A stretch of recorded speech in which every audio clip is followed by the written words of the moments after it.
Y pues a Michael le damos como siempre la más cordial bienvenida. Michael, buenos días, bienvenido. ¿Qué tal, Ernesto? Alberto, buenos días. ¿Cómo estás, Michael? Bienvenido. Muchas gracias.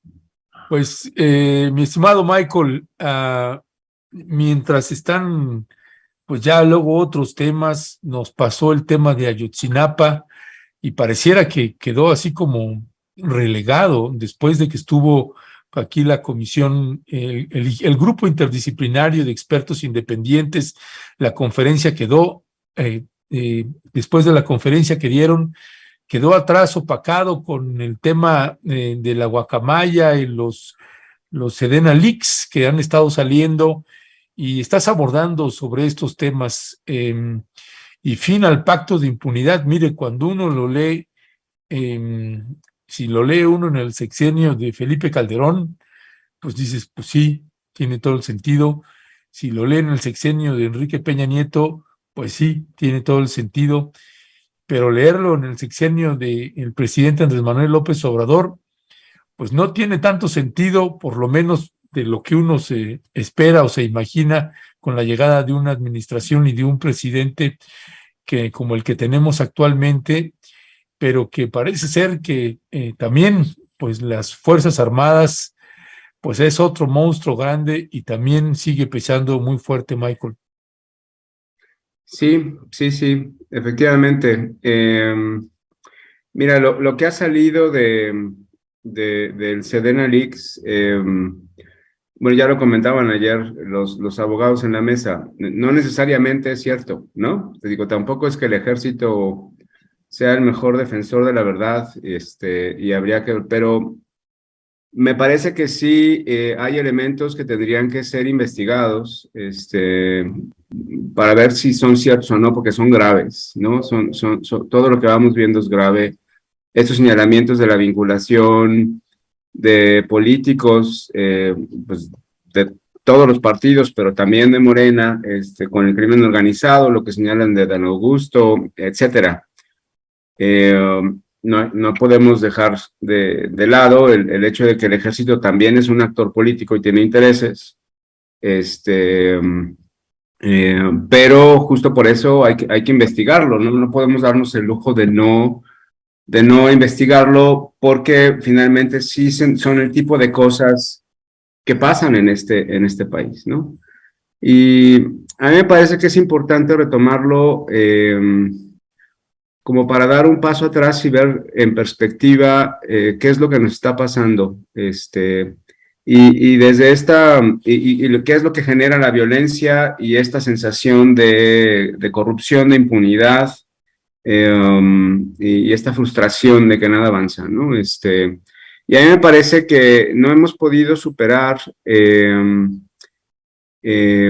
realmente la posibilidad de una democracia que suelta el poder, ¿no? Y estamos en una lógica todavía, incluso con el partido Morena, que repite esa lógica de vamos a hacernos del poder como si fuera un tema patrimonialista, ¿no?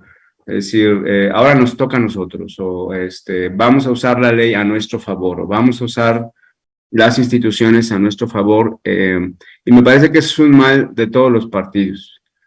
Y justo vemos algunos elementos de documentando violaciones graves, violaciones de derechos humanos. Ustedes saben que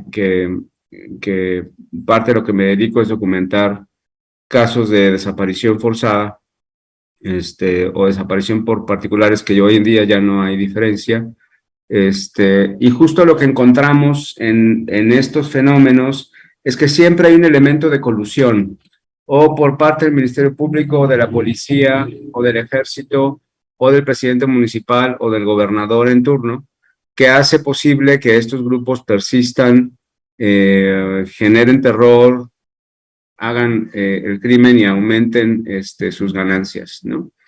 Y en un régimen como el que tenemos, en donde no hay una rendición de cuentas, este es un caldo de cultivo para que cualquiera pueda caer, o en la tentación de corromperse, o en la amenaza de que si no lo hace, pues le va a costar la vida, ¿no? En ese contexto, hay algunos estudios que han estado señalando, y me parece que es interesante recuperarlo, lo que ha dicho Etelec sobre los políticos asesinados durante las campañas, porque justo son las maneras que tiene el crimen organizado de imponer su propia agenda política, digamos, ¿no? Es su modo de negociar, y no podemos dejar de lado el hecho de que quien queda al final del día en esas elecciones, pues va a responder a los intereses del crimen, no al interés público, ¿no? Lo mismo sucede cuando vemos a los policías, pongo el ejemplo ahí de los periodistas que han sido también dolorosamente desplazados y cómo se han dado cuenta de esta colusión que hay, y cómo los policías terminan arrinconados también o cooptados por el crimen, muchas veces también por el aliento del propio presidente municipal o del gobernador, etcétera, ¿no? Entonces, hay elementos, digamos, que pongo aquí en mi artículo para entenderlo así. Hay una explicación que hace Guillermo Trejo y Sandra Ley desde los años 90 y este proceso de transición, y que ya lo he comentado en otros, con ustedes y en otros artículos, que me parece que vale mucho la pena tener presente, porque no pudimos en esta transición a la democracia, llamada transición a la democracia en el año 2000, poder no solamente reformar el sistema electoral, sino no pudimos tampoco reformar las instituciones y los poderes fácticos que finalmente se reprodujeron después en crimen organizado, ¿no?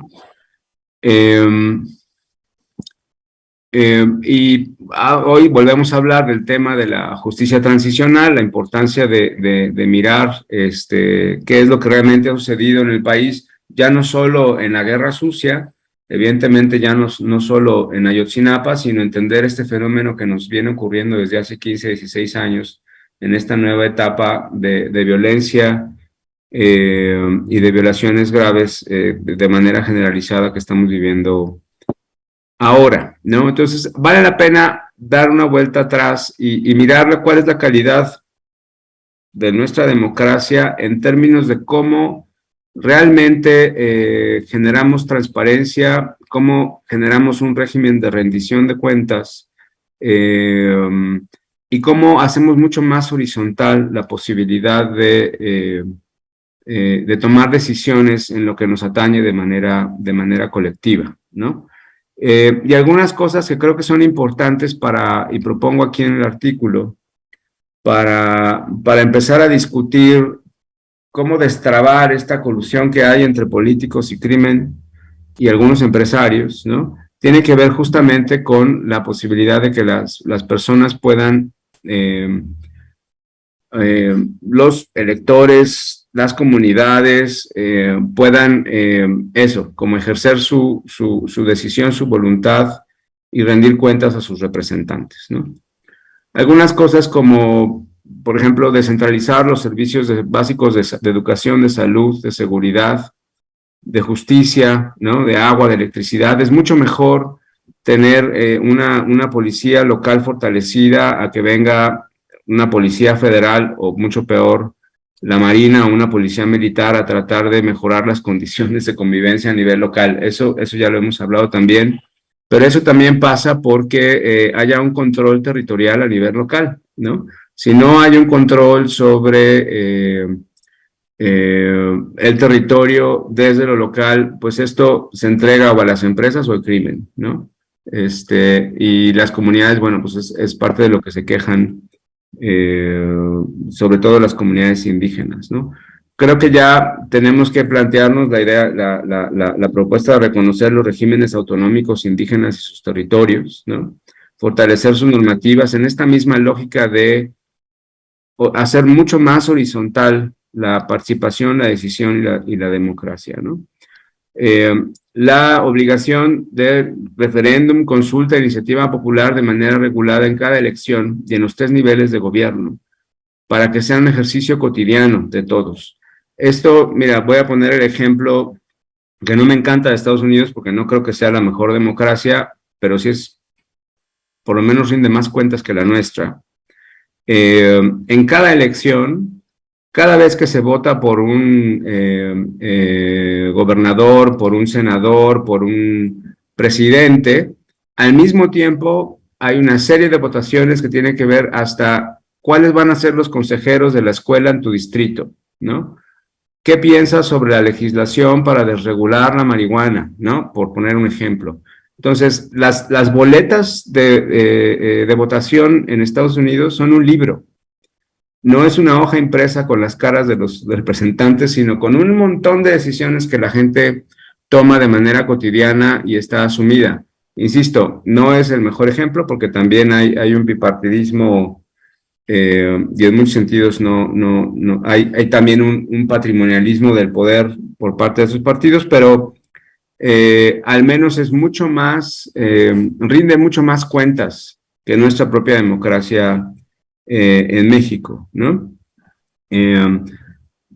Elecciones primarias, que también es un ejemplo de Estados Unidos, donde pueden incluirse candidaturas independientes, ahí se pueden postular el que sea con los recursos del Estado, y eso permite hacer un primer filtro, ¿no? Si hacemos este tipo de cosas, también vamos a obligar a los partidos políticos, uno, a mejorar su propia oferta política, más allá de yo soy el bueno, no me rajo. Ahora estuve en Chiapas el fin de semana y hay letreros de la candidatura de Albores, ¿no? Diciendo no me rajo. Esa es su campaña, su lema de campaña, no me rajo, ¿no? Entonces, No me digas. ¿y eso qué me dice, no? Eso qué me dice en términos de política, ¿no? Entonces, tenemos una oferta pobrísima de los partidos. Yo no conozco cuál es la producción intelectual, cuál es la producción de los partidos en términos de idea, de posicionamiento, es básicamente nula, ¿no? Porque no tiene ningún incentivo para hacer propuestas realmente de política pública o de legislación que hagan sentido, o la calidad de los mismos candidatos que nos proponen, como no tienen competencia, pues nos ponen a que se les antoja, ¿no? Hay una lógica también patrimonialista del poder público por parte de los partidos. Cuando tú miras, ahora que hay la posibilidad de la reelección, que quien decide si te reeliges o no es el partido y no los votantes, ¿no? Lo que denunciaba Marta Tagle, que me parece a mí muy, muy correcto. Entonces tampoco hay un incentivo para que los diputados, para que los senadores respondan a sus votantes, terminan respondiendo a su partido, y hemos visto ejemplos muy lamentables últimamente, por ejemplo, a propósito de la militarización del país. Entonces, esa manera que tienen los partidos y los políticos para no dar cuentas, para no rendir cuentas, genera este caldo de cultivo, ¿no? Y si lo vemos ya en el fenómeno frente al crimen organizado, pues la verdad es que terminan otorgándole poder a estos poderes fácticos, que puede ser el crimen organizado, o puede ser la Kimberly Clark, o puede ser la Corona haciendo una fábrica de cerveza en Coahuila, en fin,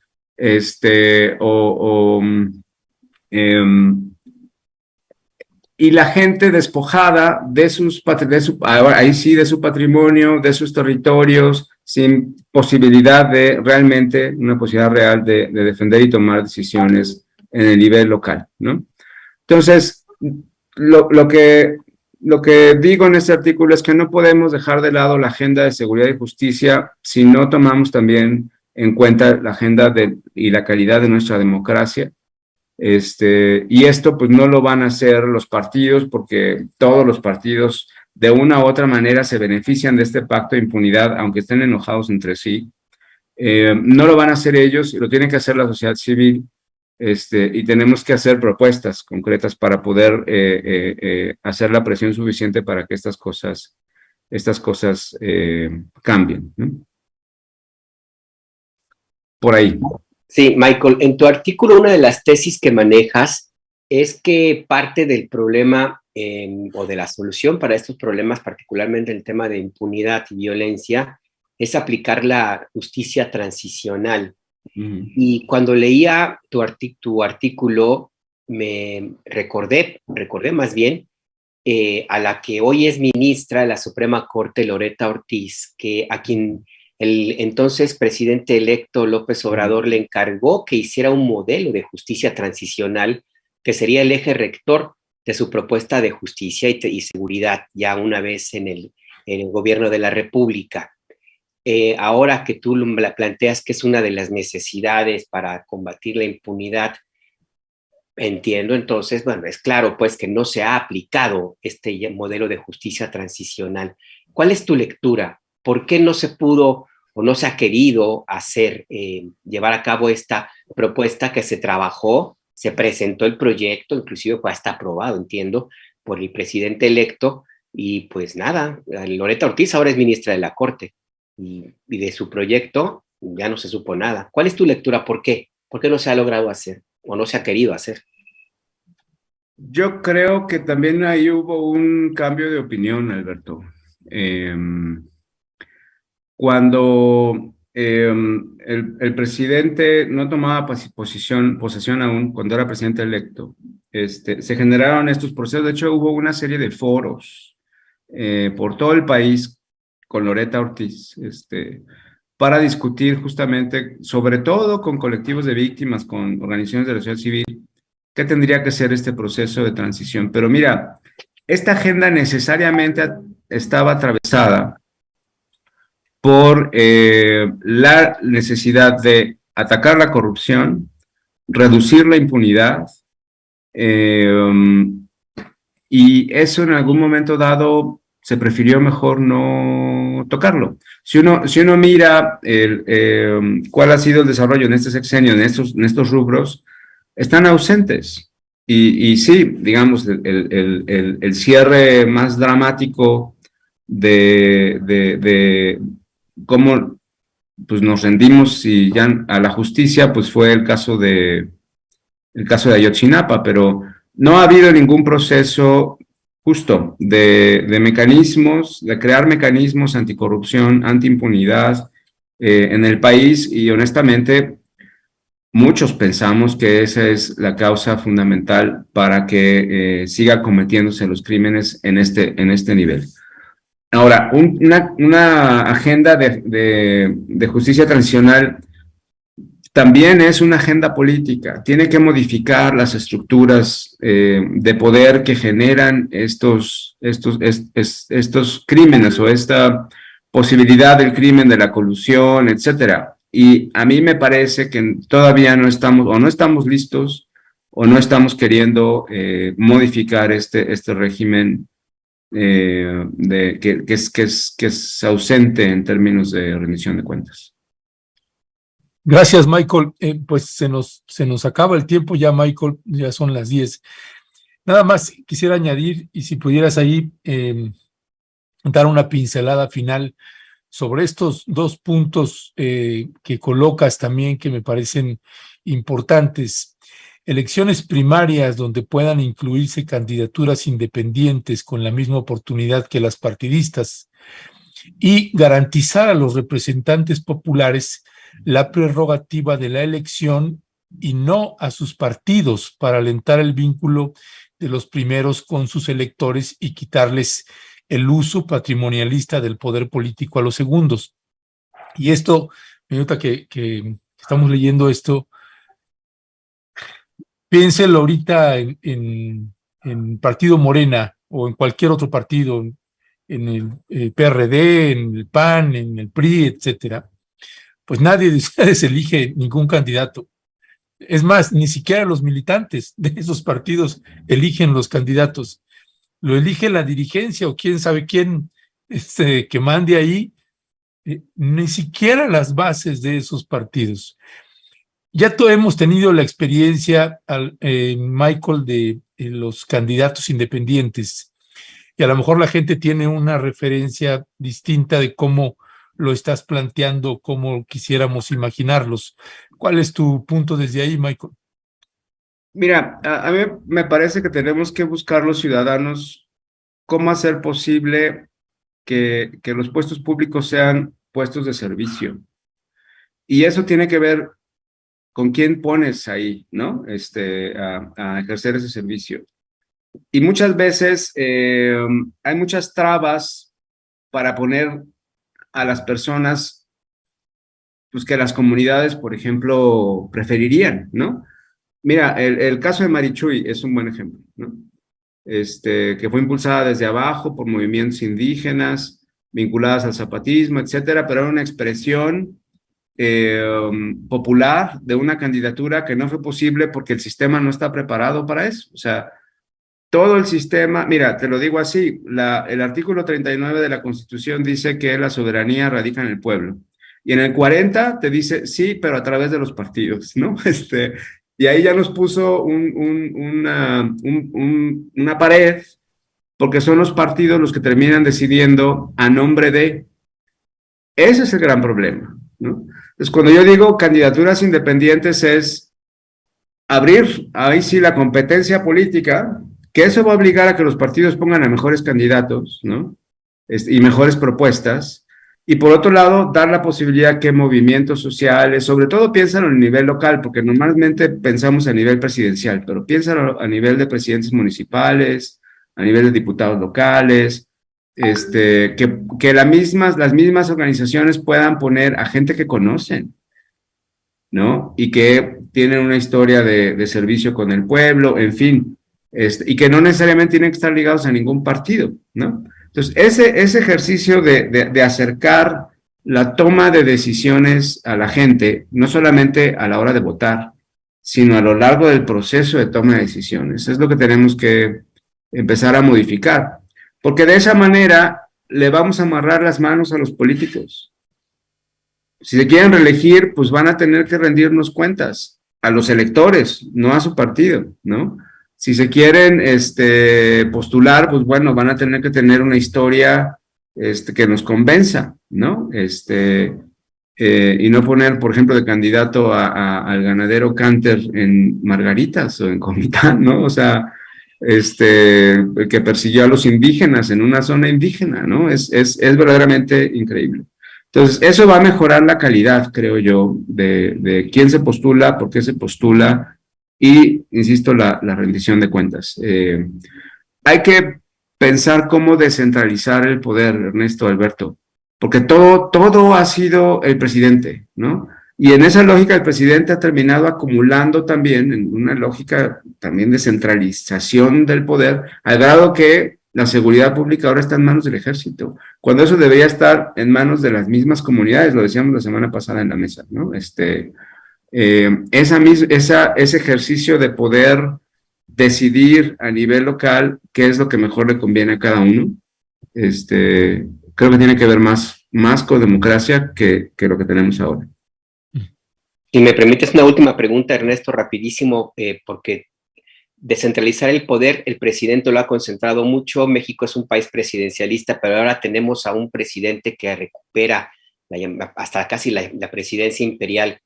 ¿Es por la fuerza del presidente o porque la oposición está en los suelos o porque los mexicanos finalmente estamos de acuerdo en que el presidente tenga estas facultades, esta capacidad de poder? Tiene el 70% de respaldo, ¿no? Además. Impresionante ahorita, ¿no? Claro, pero, a ver, no le disputo al presidente su buen nombre, pero es el sistema que lo permite, ¿me explico? O sea, también la ley tiene un efecto pedagógico, voy a decir así, ¿no? O sea, voy a decir dos cosas. Los partidos, ningún partido tiene como propuesta descentralizar el poder. Todos quieren el poder para sí. Esas son las reglas del juego, ¿no? Yo lo que estoy diciendo es, esas reglas del juego hacen que muchos concentren el poder y que pocos concentren el poder y muchos no lo tengan. Se trata de distribuir el poder. Si hacemos una agenda al revés y empezamos a cambiar nosotros mismos esa lógica de que no es el presidente el que va a venir a resolverme mis problemas, o la Marina, ¿no? Sino que es más a nivel local donde podemos empezar a tomar decisiones, me parece que la calidad va a ser mucho mejor. Pienso en muchos ejemplos, pienso en Huesca, pienso en los desplazados de la presa de Pilares en Sonora, pienso en Chiapas, ¿no? Que están batallando ahorita con cómo se hacen esto de las elecciones por usos y costumbres y demás. Es decir, si empezamos a ejercer esa forma de tomar decisiones, vamos a hacer mucho más horizontal todo, Alberto. La política, la economía, la protección al medio ambiente, ¿no? En todos los sentidos, la cultura tan distinta y diversa que tenemos en este país, ¿no? Entonces, y ninguno de los partidos actualmente tienen esta vocación. Todos quieren el poder para sí. Bueno, empecemos a pensar el poder de otra manera. Ya, pues Michael, te queremos agradecer como siempre que nos hayas tomado la llamada. Gracias por esta reflexión que siempre me parecen muy valiosas, Michael. Déjame, te despido leyendo algunos comentarios de la audiencia. Déjame, inicio con uno. Dice Mariana Clavel, que es la que te critica, pues eso es lo que está trabajando el presidente, de que participe el pueblo mexicano.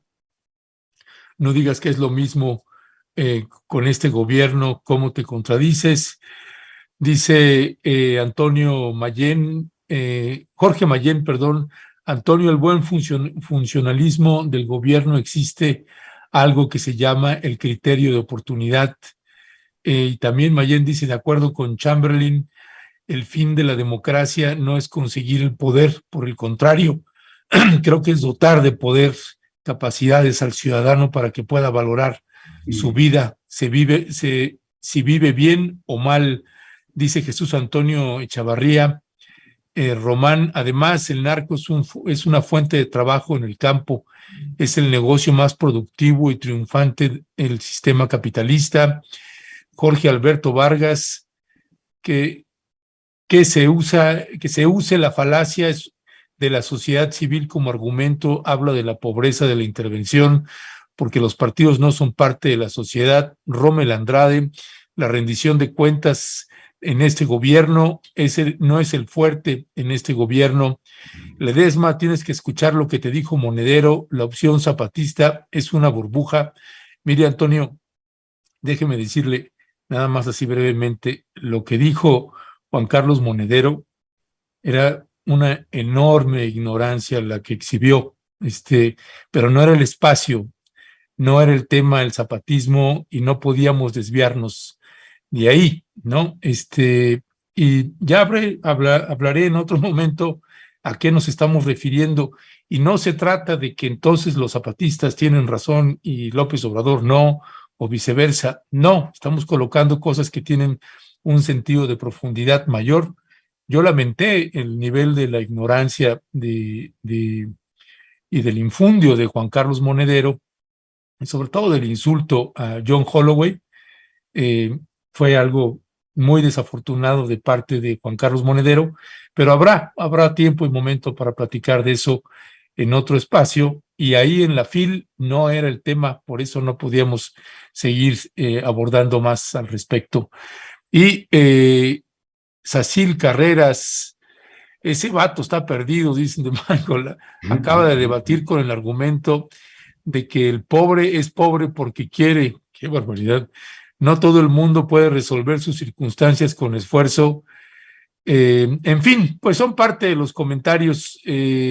Jorge Mayén, la justicia transicional se hará realidad cuando se le suma como una cultura, es decir, como una manera sana, digna, valiosa de habitar los espacios sociales. En fin, Michael, muchísimas gracias. Como siempre, te mandamos un fuerte y fraterno abrazo. Muchas gracias, Ernesto, Alberto. Chao, chao. Hasta luego, cuídate. Chao.